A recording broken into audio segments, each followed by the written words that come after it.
Olá você, tudo bem? Bem-vindo, bem-vinda. Mais uma live aqui no perfil do Maringá Post no nosso Instagram. Lembrando que o Maringá Post é um jornal independente, um jornal online que traz informações de Maringá, da região, do estado do Paraná e de todo o país. Sempre um jornal bastante equilibrado e com informações completas. Você tem a oportunidade de acompanhar o nosso jornal no www.maringapost.com.br. Também tem a oportunidade de nos acompanhar nas redes sociais. Estamos no Facebook, aqui no Instagram, também no Twitter. E hoje nós vamos conversar um pouquinho com a professora, mentora Andréia Serrano. Professora Andréia está chegando por aqui já. A gente vai fazer uma conversa bastante interessante e eu tenho certeza que você que nos acompanha vai ter a oportunidade de aprender um bocado, viu? Sabe por quê? Porque a gente vai falar hoje sobre desenvolvimento de práticas de gestão que envolvem pessoas e criam conexões para a atuação colaborativa. Este é o tema da nossa conversa ao vivo ou num outro momento do seu dia. Eu tenho certeza que você vai aprender bastante a respeito desse tema tão precioso. A professora Andréa Serrano, ela é mestra em economia, professora no ensino superior, é mentora de negócios, tem uma série de atividades e recentemente lançou, inclusive, um capítulo, né, neste livro, Líder Mentor, as 12 habilidades essenciais, e uma das habilidades está citada aqui justamente nesse livro, lá na página 100 e, deixa eu verificar, deixa eu achar aqui que eu tinha, na página 113, começa aqui a discussão, conexão consciente, esse é o tema. Professor André, muito bem-vindo, obrigado por aceitar o nosso convite, mais uma vez estar com a gente, tudo bem? Tudo bem, Ronaldo? É uma satisfação estar com você mais uma vez. Muito obrigada. E a todos que estão aqui conosco também. Bom, e a gente fica muito feliz porque seu trabalho segue sendo desenvolvido de forma bastante produtiva e ajudando muita gente aí a fazer diferença no universo das empresas. E uma coisa que eu percebo que você tem como preocupação é a humanização das relações, né? Porque quando você trata, por exemplo, desse tema de conexão consciente, você está falando justamente de conseguir com que o colaborador possa, de fato, participar da atividade profissional, não apenas como alguém que vai lá para receber seu salário no final do mês, mas tenha uma consciência da importância dele no processo. E isso depende muito do gestor, né? Com certeza. Dentro aqui do tema do livro, a gente fala especificamente para as lideranças, para que as lideranças enxerguem isso nas pessoas, né? Mas cada um de nós é líder de si mesmo, né? Então a liderança no contexto organizacional, mas a liderança ela é exercida em qualquer lugar na nossa vida. O ser líder envolve este olhar, né, da minha responsabilidade sobre aquilo que eu espero alcançar. Então, realmente, a gente o olhar mais humanizado para nós mesmos e para o próximo, independente do lugar que a gente esteja, seja na nossa casa, seja na empresa, seja na comunidade. O tempo inteiro a gente está exercendo essa liderança de nós mesmos, né? Então, é dentro dessa linha. O foco do livro é realmente o ambiente organizacional, mas eu quero trazer esse gancho de que a gente aplica isso em qualquer parte da nossa vida. É, a gente aplica isso de fato em várias áreas, né? E é relevante tratar desse tema porque a gente está vivendo uma grande revolução no mundo do trabalho, né? É inegável, principalmente que a chegada dos nossos jovens tem trazido deslocamentos nas práticas profissionais, porque eles também possuem expectativas bastante distintas daquelas que nós tínhamos quando nós chegamos ao mercado de trabalho, né, André? É verdade. Hoje a gente ainda conta também com tecnologias, tem se falado muito, né, da inteligência artificial, como que fica isso em relação ao futuro do trabalho. A gente tem de certa forma, um conflito de gerações, expectativas diferentes. Então, realmente, são muitas mudanças para lidar. E a gente vê que o formato também de gestão, ele precisa acompanhar todas essas novidades que vão surgindo, né? A gente tinha no passado um modelo considerado de comando e controle, né? Que era aquele que a gente ainda existe, não quer dizer que não esteja mais acontecendo. Acontece, em algumas atividades ele é importante. É, e aí você tem alguém comandando, né, liderando ali no sentido realmente de comandar. Eu mando e as outras pessoas não têm qualquer questionamento, elas precisam fazer aquilo que é mandado. Hoje a gente já percebe movimentos diferentes de que a colaboração, a interação, os grupos de conhecimento, eles geram informação, eles geram novas formas de fazer as mesmas atividades, tem espaço para criatividade, porém, né, não são todos os negócios que conseguem absorver isso. Eu estive recentemente numa grande fábrica de cerca de 1.000 funcionários e ela tem um procedimento relacionado à segurança muito forte. Porque, claro, trabalhar com 1.000 funcionários, você tem pessoas ali cruzando de um lado para o outro no chão de fábrica, né, no operacional. Se você não tiver a regra muito clara em termos de segurança, de aspectos que precisam ser seguidos, a própria vida das pessoas é colocada em risco. Então, naquele nível ali de fábrica, você tem que ter realmente esse comando acontecendo de uma forma rígida. Mas, níveis mais estratégicos, você já tem espaço para um diálogo maior, para a construção de conhecimento. Então, você depende também da atividade que está sendo exercida, né, para os grupos que...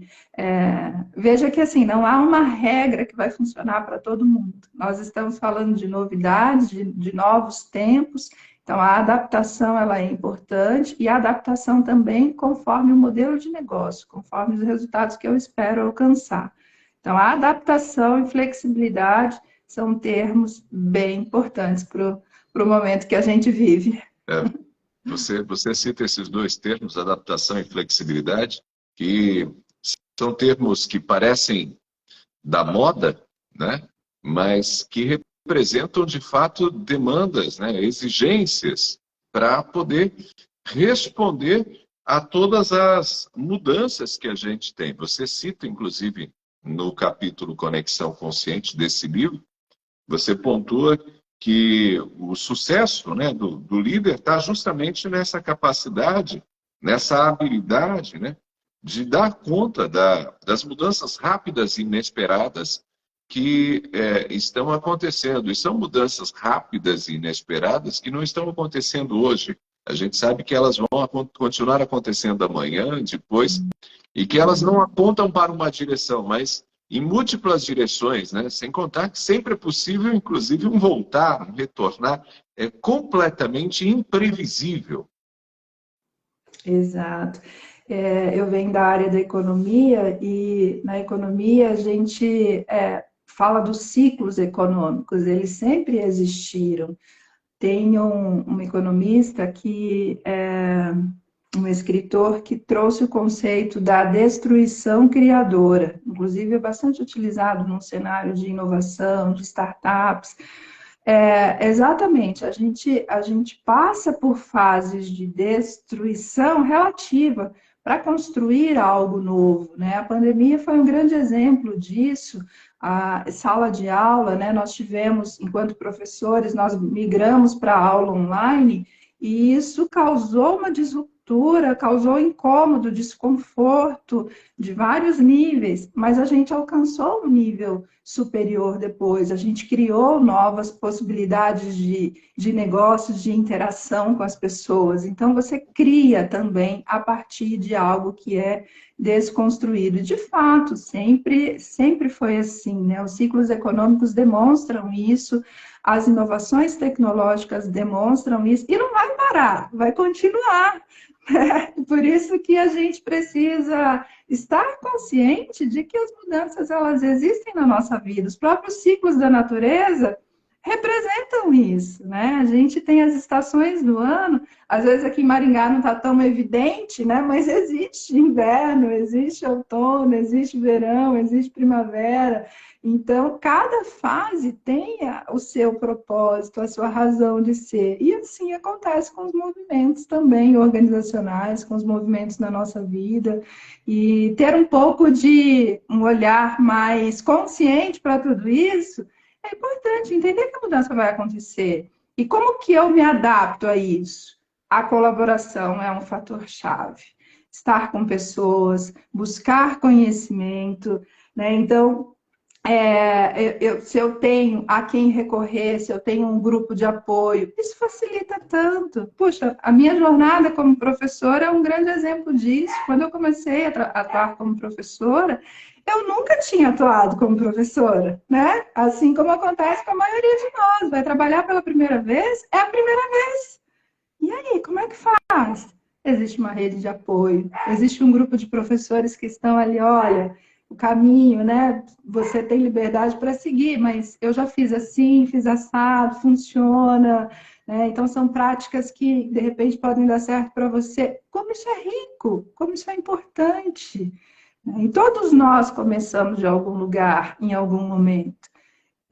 Criar essas redes favorece bastante e nos mostra que a gente é capaz, que a gente pode superar os desafios, porque a gente não está sozinho, né? Nenhum de nós está sozinho nesse caminho.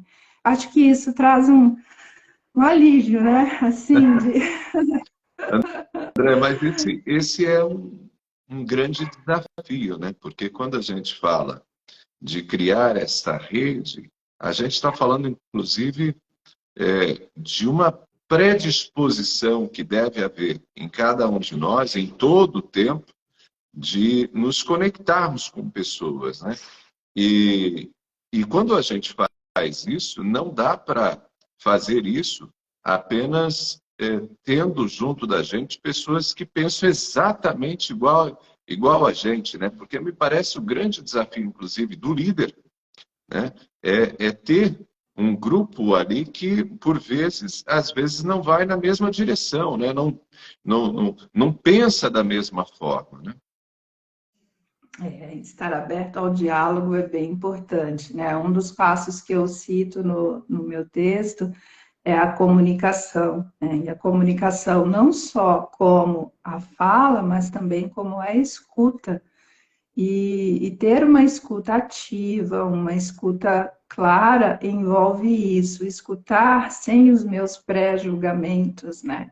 Escutar realmente interessado em ouvir um novo ponto de vista, porque o que é a verdade, né? Quem de nós pode dizer que é detentor da verdade? Nós temos as nossas opiniões, nós temos pontos de vista sobre um determinado fato, com base naquilo que a gente conhece, que a gente estuda, da nossa cultura, mas a outra pessoa também é um ser único que traz ali sua bagagem, sua experiência, sua rede de conhecimentos e de interações.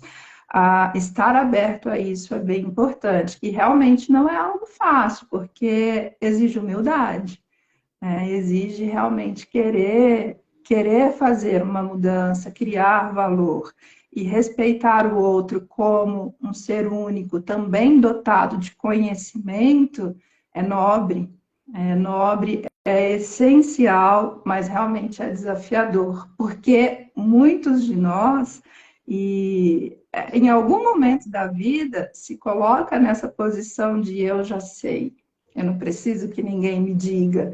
Isso é de um nível de arrogância muito grande, né? Mas acontece, é muito comum, né? Muito comum e talvez mais comum até do que a gente imagine. Sair dessa posição dá trabalho, mas sair dessa posição é também abrir para o diálogo, e aí sim a gente cria valor, a gente cria soluções, a gente cria caminhos. Você tem razão, Ronaldo, é um aspecto aí bem importante, não são todos que estão dispostos. Eu tenho também essa percepção, e assim, seria até ingenuidade pensar que não existe isso nas corporações, existe em todos os níveis de relacionamento que a gente tem, né? Sempre foi feito dessa forma, por que eu vou mudar agora? Né? Então, tem uma resistência também à mudança. A mudança em si, ela não é problemática. A resistência a ela, sim, é o medo da mudança. Então, puxa, sempre foi assim, agora por que eu vou mudar? Então, é a pessoa, não é o processo de mudança que está trazendo o desconforto. É o próprio ego, né? É a construção que a pessoa tem de que ela já sabe tudo. E isso realmente é um desafio. E você sabe, né, André, nosso tema aqui, eu estou gastando um pouquinho mais de tempo com essa questão. Uhum. Esse tema que a gente escolheu para conversar hoje dá para a gente fazer vários papos, e eu espero que a Sim. gente repita ele, porque eu vou acabar dedicando talvez um pouquinho mais de atenção a esse ponto, já que ele é tão delicado, né? A Uhum. gente falou o nosso tema é desenvolvimento de práticas de gestão que envolvem pessoas, né? Que criam conexões para atuação colaborativa. E quando a gente fala de criar conexões, de envolver pessoas, né, para que haja essa atuação colaborativa, me parece que esse respeito, esse acolhimento, né, das ideias que por vezes podem ser diferentes, distintas daquela que o próprio líder tem, esse acolhimento me parece fundamental, porque por vezes os colaboradores, até por uma necessidade de manter seu lugar, seu trabalho, seu emprego, acabam dizendo sim, senhor, concordando, às vezes até apoiando ideias que na prática eles discordam, né, em função dessa necessidade. Então, acaba havendo todo um ambiente assim, aparentemente harmônico, mas que na prática, né, esconde ali as divergências em função, às vezes até de um processo hierárquico, e acaba não criando isso que é o tema, inclusive, do nosso papo, que são as conexões que promovem uma atuação colaborativa. Exato, isso vai variar bastante conforme o nível, né, de relacionamento, de hierarquia dentro das empresas. Se você tem uma diferença muito grande da gestão com as pessoas que estão ali no operacional, maior é a dificuldade. Realmente as pessoas não vão dizer o que elas pensam, porque tem receio de como serão ouvidas, né? Então, não é simples você criar um ambiente de confiança.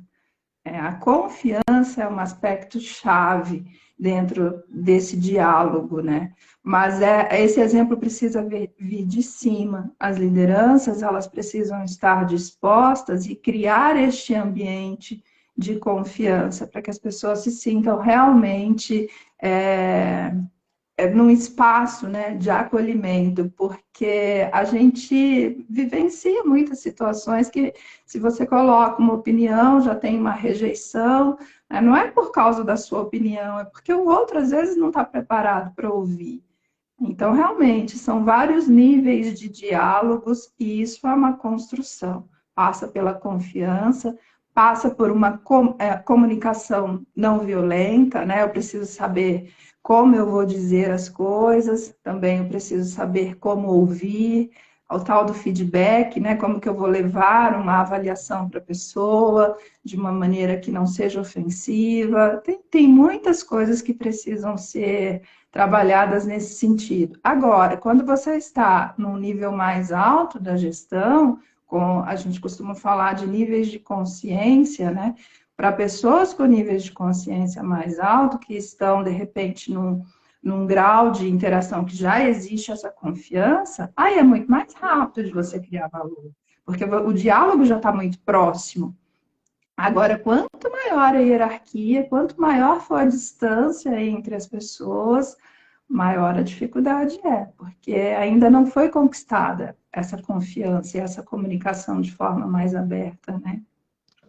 E me parece que passa, né, exatamente por essa estratégia que tem muito a ver com o comportamento do próprio líder, para que a gente possa dar o passo para os outros pontos, né? Porque não adianta você adotar ali um protocolo para criar conexões dentro da empresa se a gente não passa por esse primeiro, que é criar, né, um ambiente de confiança, inclusive para aceitar o divergente. Exato, é extremamente importante. Veja, começa dentro de nós, né? Não tem como falar de conexão consciente se eu não estou aberto a ela, se eu não estou, se eu não saio da minha posição de já saber tudo, né? Eu preciso estar realmente interessado nesta colaboração, em conhecer as pessoas, em ouvir as pessoas, em aprender com elas. Isso é tão rico, mas eu sei que é desafiador.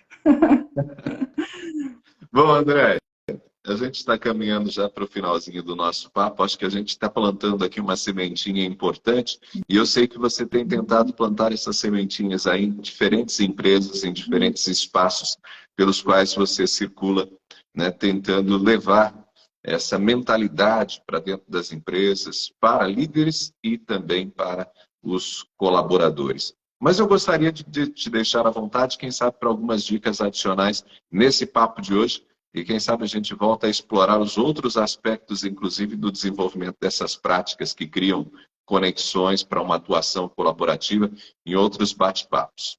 Mas fique à vontade, quem sabe, para algumas dicas finais. Que ótimo, Ronaldo. Obrigada mais uma vez pelo espaço. É uma grande satisfação, né? Você tem acompanhado o meu trabalho e sabe como é importante a gente ter a oportunidade de falar e são temas que às vezes causam algum desconforto, assim, né? Porque a nossa sociedade, de repente, está muito habituada a fazer as coisas daquele modo de buscar um resultado financeiro, sem um olhar mais abrangente para o seu ambiente de negócios. Então, é desafiador e como é importante a gente ter esses espaços para a gente conversar. Então, sou muito grata, em primeiro lugar.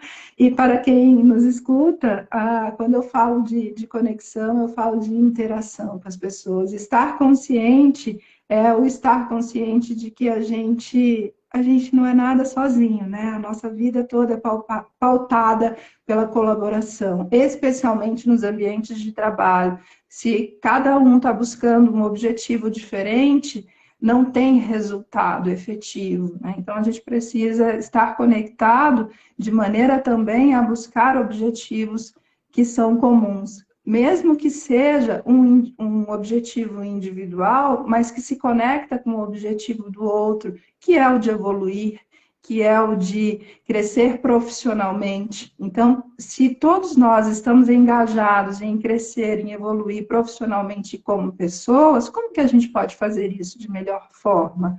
Então, aprendermos uns com os outros é um caminho que é talvez mais seguro, talvez que tenha aí uma chance de maior resultado, porque sozinho não funciona. Isso a gente tem evidências, na nossa própria vida a gente consegue perceber isso, a chance de frustração é muito maior. Claro que lidar com pessoas não é fácil, mas não são todas as pessoas que vão estar do nosso lado. Saber também quem tem objetivos comuns, saber quem... O objetivo, quando eu falo, é nesse sentido de evoluir, né? Às vezes não é uma pessoa que pensa como eu, mas ela também quer alcançar algo melhor para a sua vida. Então, essa é uma pessoa, de repente, para estar mais próxima, para trocar ideias, para conversar, para aprender, para fazer junto.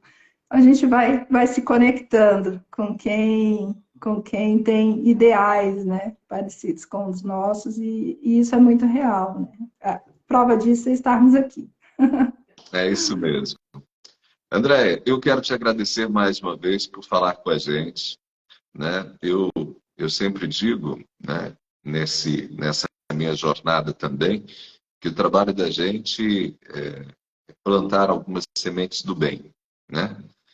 Que possam, de alguma forma, tocar algum coração e, e frutificar, né? Fazer a diferença ali, quem sabe no ambiente de trabalho, humanizando, né? Com relações mais humanizadas, pessoas com um pouco mais de disposição, às vezes, para aprender, para ceder, para dialogar, né? E se a gente consegue fazer isso com uma pessoinha ou outra, a gente, de alguma forma, já trouxe uma contribuição importante né, para o ambiente onde a gente vive, para o lugar onde a gente vive. Então, mais uma vez, obrigado pelo seu carinho, pela sua disposição de falar com a gente e muito sucesso para você sempre. Conte sempre com a gente aqui também do Maringá Post, tá bom?